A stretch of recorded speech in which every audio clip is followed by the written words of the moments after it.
അടുത്തത് വെച്ചിട്ടുണ്ടെങ്കിൽ rules regarding acceptance.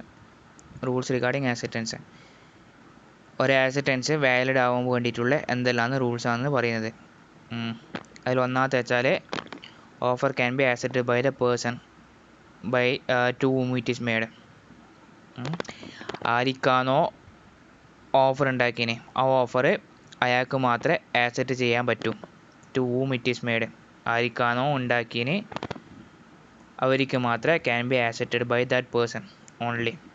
ആരിക്കാണോ offer ഉണ്ടാക്കിയതിന് അവർക്ക് മാത്രമേ ആക്സെപ്റ്റ് ചെയ്യാൻ പറ്റൂ. അതാണ് ഈ കേസിൽ പറഞ്ഞിട്ടുള്ള എ ബിക്ക് ഒരു ഓഫർ ഉണ്ടാക്കുന്നത്.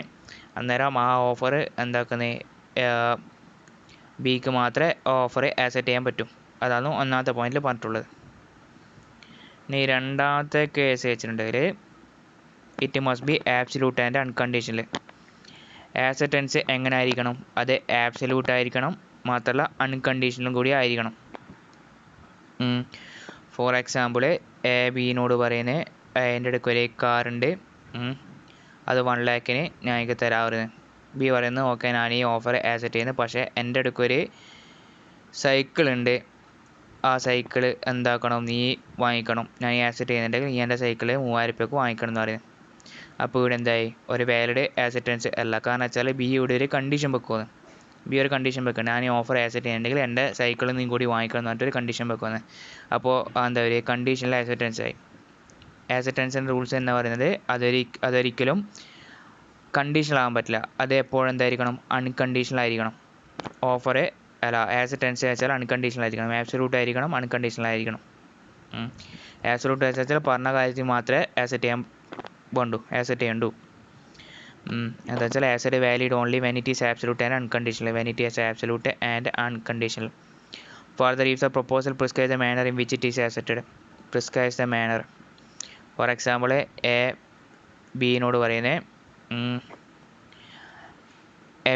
എൻ്റെ അടുക്ക കാറുണ്ട് 1 lakhന്, പക്ഷേ നീ അത് എനിക്ക് തരുമ്പോൾ എന്താ വെച്ചാൽ 1 lakh ക്യാഷ് ആയിട്ട് തരണം പറയും. 1 lakh ക്യാഷ് ആയിട്ട് തരണം പറയും. ബി പറയുന്നത്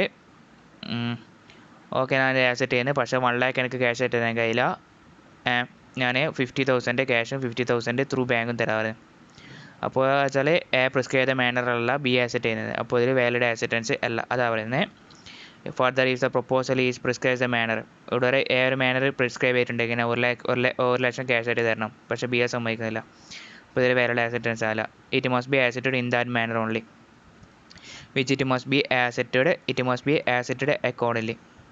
അവിടെ ഒരു മാനർ പ്രിസ്ക്രൈബ് ചെയ്തിട്ടുണ്ടെങ്കിൽ ആ മാനർ ത്രൂ തന്നെ ഇതാക്കണം. ഒരു എക്സാമ്പിൾ വെച്ചിട്ടുണ്ടെങ്കിൽ M offer to sell his house for 10K. N accepted the offer, but he put a condition that gives only 8K by check and 2K by cash. ഇവിടെ എന്താണ് M ഒരു offer കൊടുക്കുന്നത്, എന്നിന് വീട് കൊടുക്കാൻ 10K വീട് കൊടുക്കാൻ പറയുന്നത്. പക്ഷേ എൻ എന്ത് ചെയ്യുന്നത്? അത് ആക്സെപ്റ്റ് ചെയ്യുന്നത്, പക്ഷേ അവൻ പറയുന്നത് 8K by ചെക്കും 2K by ക്യാഷും തരാമെന്ന്. അപ്പോൾ ഇവിടെ എന്തായി? ഇവിടെ ഒരു കണ്ടീഷനിൽ എന്തായി? ആക്സെപ്റ്റൻസ് കണ്ടീഷണൽ ബേസ് ആയി. അപ്പോൾ ഇതൊരു ആക്സെപ്റ്റൻസ് ആവുന്നില്ല. This is not a valid acceptance. രണ്ടാമത്തെ എക്സാമ്പിൾ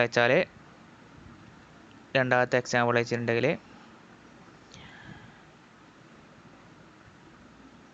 രണ്ടാമത്തെ കേസ് എന്ന് വെച്ചാൽ എ ബിക്ക് ഒരു ഓഫർ കൊടുക്കുന്ന അയാളെ കാർ പർച്ചേസ് ചെയ്യാൻ വേണ്ടിയിട്ട്. ഇവിടെ ബി പറയുന്നത് എൻ്റെ കാർ ഞാൻ പർച്ചേസ് ചെയ്യാം, പക്ഷേ എൻ്റെ മോട്ടോർ സൈക്കിളും കൂടി വാങ്ങിക്കണം. അപ്പോൾ അവിടെ എന്തൊരു കണ്ടീഷനിലായി. ആക്സെപ്റ്റൻസ് വാലിഡ് ആക്സെപ്റ്റൻസ് ആവുന്നില്ല. കാരണം വെച്ചാൽ അവിടെ ഒരു കണ്ടീഷൻ ബി വെക്കുന്നത്. അടുത്തത് മൂന്നാമത്തെ, acceptance must be in the prescribed mode. Where the mode of the acceptance is prescribed in the proposal, it must be accepted in that manner only. എന്താ വെച്ചിട്ടുണ്ടെങ്കിൽ എ ബിനോട് പറയുന്നത് എൻ്റെ അടുക്ക ഒരു കാറുണ്ട്, ഞാൻ നിനക്ക് 1 lakhന് തരാൻ പറയുന്നത്. നീ അത് വാങ്ങിക്കുന്നുണ്ടെങ്കിൽ നാളെ 8 മണിക്ക് മുന്നായിട്ട് ടെലിഫോൺ ത്രൂ വിളിക്കണം എന്ന് പറയുന്നത്, അറിയിക്കണം എന്ന് പറയുന്നത്. അപ്പോൾ ബി അത് ആക്സെപ്റ്റ് ചെയ്യുന്നതിന് എന്തായിരിക്കണം? ടെലിഫോൺ ത്രൂ എന്നെ എന്നെ അറിയിക്കണം. കാരണം വെച്ചാൽ എയുടെ ഒരു മോഡ് പ്രിസ്ക്രൈബ് ഉണ്ട്, എങ്ങനെയാണ് ആക്സെപ്റ്റ് ചെയ്യേണ്ടത്. അത് ത്രൂ അല്ല വെച്ചാൽ ബി നേരിട്ടിട്ട് എന്നോടൊക്കെ പോയിട്ട് പറയുമെന്ന് ഓക്കെ ഞാൻ ഇത് ആക്സെപ്റ്റ് ചെയ്യുന്നത് വെച്ചാൽ അത് വാലിഡ് ആക്സെപ്റ്റൻസ് ആയില്ല. കാരണം വെച്ചാൽ എയുടെ ഒരു മോഡ് പ്രിസ്ക്രൈബ് ഉണ്ട്, അത് ത്രൂ മാത്രമേ ബിക്ക് ആക്സെപ്റ്റ് ചെയ്യാൻ പറ്റും. അടുത്ത് വെച്ചിട്ടുണ്ടെങ്കിൽ acceptance must be communicated to the offerer. Acceptance must be communicated to the offerer. ഒരാൾ ഓഫർ മറ്റുള്ള ഒരാൾക്ക് കൊടുത്തിട്ടുണ്ടെങ്കിൽ അയാൾ ആക്സെപ്റ്റ് ചെയ്യുന്നുണ്ടെങ്കിൽ എന്ത് ചെയ്യണം, അത് ഓഫററിനോട് കമ്മ്യൂണിക്കേറ്റ് ചെയ്യണം. ഫോർ എക്സാമ്പിൾ എ ബിക്ക് 1 lakhന് സ്ഥലം കൊടുക്കാൻ ആഗ്രഹിക്കുന്ന ബി അത് ആക്സെപ്റ്റ് ചെയ്യുന്നതായിരിക്കും. ബി അത് ആക്സെപ്റ്റ് ചെയ്യുന്നുണ്ടെങ്കിൽ എന്താ, തീർച്ചയായിട്ടും അത് എന്ത് ചെയ്യണം, എനോട് കമ്മ്യൂണിക്കേറ്റ് ചെയ്യണം. കമ്മ്യൂണിക്കേറ്റ് എങ്ങനെ വേണ്ടിയൊക്കെ എക്സ്പ്രസ് ത്രൂ ഓർലോ റിട്ടേൺ ആവാം, എങ്ങനെ വേണ്ടിയൊക്കെ ആവാം. അതെന്തായാലും തീർച്ചയായിട്ടും അത് എനോട് കമ്മ്യൂണിക്കേറ്റ് ചെയ്യണം. കമ്മ്യൂണിക്കേറ്റ് ചെയ്യാത്ത പക്ഷം എന്തായിരിക്കണം, അത് വാലിഡ് ആക്സെപ്റ്റൻസ് ആവുന്നില്ല. To conclude a contract between the parties the acceptance must be communicated. Acceptance എന്തായാലും കമ്മ്യൂണിക്കേറ്റ് ചെയ്യണം. എന്നാൽ മാത്രമേ അതൊരു വാലിഡ് ആക്സെപ്റ്റൻസ് ആവുന്നുള്ളൂ. എന്നാൽ ത്രൂ മാത്രമേ ഒരു കോൺട്രാക്റ്റ് ആയിട്ട് മാറുന്നുള്ളൂ. Uncommunicated acceptance does not result in a contract. Offer accept ചെയ്തത് കമ്മ്യൂണിക്കേറ്റ് ചെയ്തിട്ടില്ലെങ്കിൽ അതൊരു വാലിഡ് ആക്സെപ്റ്റൻസ് ആവുന്നില്ല, അതൊരു കോൺട്രാക്റ്റ് ഫോം ചെയ്യുകയില്ല. അടുത്ത വെച്ചാൽ mere silence is not an acceptance. ഇത് നിൻ്റെ ഇല്ല, ഞാൻ സ്പെഷ്യലായിട്ട് പറയാം. എന്താ വെച്ചിട്ടുണ്ടെങ്കിൽ എ ബിനോട് പറയുന്നത്, എൻ്റെ അടുക്കൊരു കാറുണ്ട്, 1 lakhന് ഞാൻ നിനക്ക് തരാം, നീ നാളേക്ക് മുന്നായിട്ട് അറിയിക്കണം. നീ നാളെ അറിയിച്ചിട്ടില്ലെങ്കിൽ ഞാൻ കരുതും നീ എൻ്റെ ഓഫർ ആക്സെപ്റ്റ് ചെയ്തത്. നീ സൈലൻസ് ആണെങ്കിൽ നീ നാളെ വരെ ഒന്നും വേണ്ടി, നീ വെച്ചാൽ നീ നാളെ വരെ ഒന്ന് സൈലൻ്റ് ആണെങ്കിൽ ഞാൻ എന്ത് വിചാരിക്കും, നീ ഓഫർ ആക്സെപ്റ്റ് ചെയ്തെന്ന് വിചാരിക്കും. അതാണ് ഇവിടെ പറയുന്നത്. അപ്പോൾ അതൊരു ആക്സെപ്റ്റൻസ് അല്ല. കാരണം വെച്ചാൽ ഇവിടെ ബി സൈലൻ്റ് ആണ്. ആ സൈലൻ്റ് ഒരിക്കലും പറയാൻ പറ്റില്ല. എന്തെന്നെ ബിനോട് പറയാൻ, നീ ഒന്നും വേണ്ടിയില്ലെങ്കിൽ ഞാൻ ആക്സെപ്റ്റ് ചെയ്തത് പറയാൻ പറ്റില്ല. അതാണ് ഇവിടെ പറയുന്നത്. Mere silence is not a contract. Acceptance offer cannot be implied from the silence of the offeree. Implied from the silence of the offeree or is a failure to answer. എന്നുവെച്ചാൽ A ബിനോട് പറഞ്ഞ് നീ ഒന്നും പറഞ്ഞില്ലെങ്കിൽ ഞാനത് acceptance നീ അത് accept ചെയ്തതായിട്ട് എടുക്കുമെന്ന് പറയുന്നത്. അങ്ങനെ ഒരിക്കലും പറയാൻ പറ്റില്ല. ബി പറയുക വേണം, അവൻ ആക്സെപ്റ്റ് ചെയ്യുന്നുണ്ട് പറയണം, അല്ലെങ്കിൽ ആക്സെപ്റ്റ് ചെയ്യുന്നില്ല പറയണം. എന്നാൽ മാത്രമേ അതൊരു വാലിഡ് ആക്സെപ്റ്റൻസ് ആയിട്ട് വാലിഡ് ആക്സെപ്റ്റൻസ് അല്ല, ആക്സെപ്റ്റ് ചെയ്യുന്നുണ്ട് പറഞ്ഞിട്ടുണ്ടെങ്കിൽ മാത്രമേ അതൊരു വാലിഡ് ആക്സെപ്റ്റൻസ് ആവുന്നുള്ളൂ. അല്ലാണ്ട് അതൊരു വാലിഡ് ആക്സെപ്റ്റൻസ് ആവില്ല. ജസ്റ്റ് ഒന്ന് മിണ്ടാണ്ടിരിക്കുന്നുണ്ടെങ്കിൽ അതൊരു വാലിഡ് ആക്സെപ്റ്റൻസ് ആവില്ല. അടുത്ത വെച്ചാൽ acceptance must be made while in the offer is in force. For example A ബിനോട് പറയുവാണ്, ഞാൻ നിനക്ക് എൻ്റെ അടുക്ക് ഒരു ലാൻഡ് ഉണ്ട്, ആ ലാൻഡ് 1 lakhന് തരാൻ പറയുന്നത്. പക്ഷേ എന്തായിരിക്കണം, ഞാൻ നിനക്ക് 20-ാം തീയതി വരെ സമയം തരൂ, 20-ാം തീയതി വരെ സമയത്ത് അതിനുള്ളിൽ നീ ആക്സെപ്റ്റ് ചെയ്യണം. പക്ഷേ ബി 21-ാം തീയതി പറയുന്നത്. അപ്പോഴേക്കും ഈ ഓഫർ ഇല്ല. ഇവിടെ കൃത്യമായിട്ട് പറഞ്ഞിട്ടുണ്ട് 20-ാം തീയതിനുള്ളിൽ നീ ഓഫർ ആക്സെപ്റ്റ് ചെയ്യണമെന്ന് പറയുന്നത്. 21-ാം തീയതി വേണ്ടി പറഞ്ഞിട്ടുണ്ടെങ്കിൽ അതൊരു വേറെ ആക്സെപ്റ്റൻസ് ആവുന്നില്ല. കാരണം വെച്ചാൽ അവിടെ ഒരു ഓഫർ ഇല്ല. ഓഫർ ഈസ് ഇൻ ഫോഴ്സ് എന്ന് വെച്ചാൽ അവിടെ ഓഫർ ഉണ്ടാവണം. കാരണം വെച്ചാൽ 20-ാം തീയതി ഓഫർ ലാപ്സ് ആവുന്നുണ്ട്. 21-ാം തീയതി വേണ്ടി ബി എന്നോട് പറയുന്നെങ്കിൽ ഞാൻ ആക്സെപ്റ്റ് ചെയ്യുന്നത് ഒരു വാലിഡ് ആക്സെപ്റ്റൻസ് അല്ല. കാരണം വെച്ചാൽ അവിടെ ഒരു ഓഫർ ഇല്ല, ഓഫർ ലാപ്സ് ആയിപ്പോയി.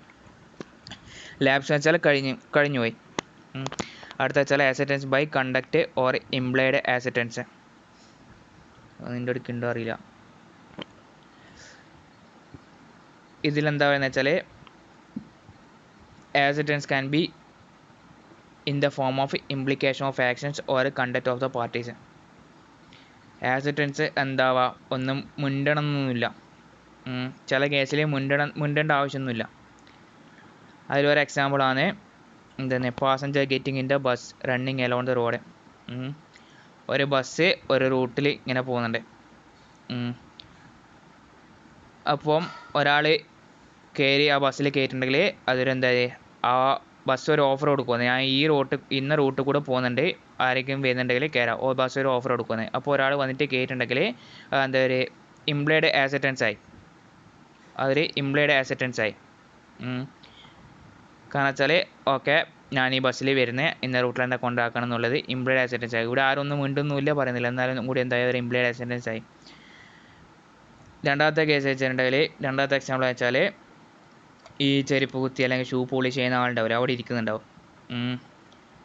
അപ്പം അവർ ഇരിക്കുമ്പോൾ ഒരാൾ വന്നിട്ട് ഷൂ ഇങ്ങനെ ജസ്റ്റ് ഇങ്ങനെ ഒന്നും പറയുന്നില്ല, എൻ്റെ ഷൂ പോളിഷ് ചെയ്യണം അങ്ങനെയൊന്നും പറയുന്നില്ല, ജസ്റ്റ് ഇങ്ങനെ ഷൂ ഇങ്ങനെ കാണിച്ചെടുക്കുക. അങ്ങനെ കാണിച്ചെടുക്കുമ്പോൾ തന്നെ എന്തായി, അവർ വന്നിട്ട് ഷൂ പോളിഷ് ചെയ്യും. അപ്പോൾ ഈ ഷൂ പോളിഷ് ചെയ്യുന്ന ആളെ ഓഫർ ഉണ്ടാവും, അതിങ്ങനെ പറയുന്നില്ല. അത് ആക്സെപ്റ്റൻസ് ചെയ്യുന്നത് പറയുമ്പോഴാണ് ഈ ഒരാൾ വന്നിട്ട് അവിടെ ഒരു ഷൂ വന്നിട്ട് ജസ്റ്റ് ഇങ്ങനെ കാണിച്ചെടുക്കുമ്പോൾ അതിൽ ഇയാൾ ഓഫർ ആക്സെപ്റ്റ് ചെയ്തതായിട്ട് കണക്കാക്കും. അതാണ് അവസാനത്തെ പോയിന്റ് പറയുന്നത്. ചില കേസിൽ എന്താണ് ആക്സെപ്റ്റൻസ് ഇംപ്ലൈഡ് ആയിരിക്കും, അല്ലെങ്കിൽ conduct of the parties through acceptance valid എന്ന് പറയും. ഈ കേസിൽ വാലിഡ് ഓഫ് ആക്സെപ്റ്റൻസ് ആയിട്ട് കണക്കാക്കുന്നു, ഇതിൽ ആക്സെപ്റ്റൻസ് ആയിട്ട് കണക്കാക്കും.